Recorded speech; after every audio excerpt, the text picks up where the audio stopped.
ஃப்ரீசா என்ன பண்றான், நம்ம கோகுவை வேகமா அடிக்கிறாங்க. அதாவது ஃப்ரீசா வந்து அவனோட காலாலேயே சரமாரியா நம்ம கோகுவை உதைச்சுக்கிட்டு இருக்காங்க. அப்படியே காத்த விட வேகமா உதைச்சுக்கிட்டு இருக்க நம்ம கோகு எல்லா அடிகளையுமே அழகாவே டாட்ச் பண்ணிக்கிட்டு இருக்காங்க. அப்படியும் இப்படியுமா நடந்து டாட்ச் பண்ணிக்கிட்டு இருக்க.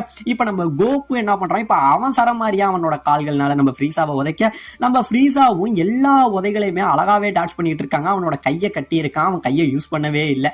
இப்படியே டாட்ச் பண்ணிட்டு இருக்க உடனே நம்ம ஃப்ரீசா என்ன பண்றான், அவனோட வாளால இங்கே இருந்து கோகு ஒரு அடி அடிக்கிறாங்க. அப்படியே கோகு இங்கே இருந்து காத்துல பறந்து போறான். மறுபடியுமே விடாம சரமாரியா போட்டு கோகு அடிச்சு காத்துல பறக்க விட நம்ம கோகு அப்படியே பறந்து போனவன் மறுபடியும் எப்படியோ எதிர்த்து நின்னுறாங்க. இப்படியே நிக்க இந்த பக்கம் இவங்க ஃப்ரெண்ட்ஸ் 3 பேரும் கோகு ஒன்னதான் நம்பி இருக்கோம், சீக்கிரம் அந்த ஃப்ரீசா கதையை முடி அப்படிங்கிற மாதிரி நம்ம கோகு மேல இன்னுமே முழு நம்பிக்கை வச்சு நிக்கிறாங்க. இப்ப இந்த பக்கம் மறுபடியும் இவங்க 2 பேரும் சண்டைக்கு நின்னுகிட்டு இருக்க, நம்ம கோகு இந்த முறை உன்னை விட மாட்டேன்னு சொல்லி இங்க இருந்து ரொம்பவே வேகமா பறந்து வராங்க. இவன் வேகமா பறந்து வர உடனே நம்ம ஃப்ரீசா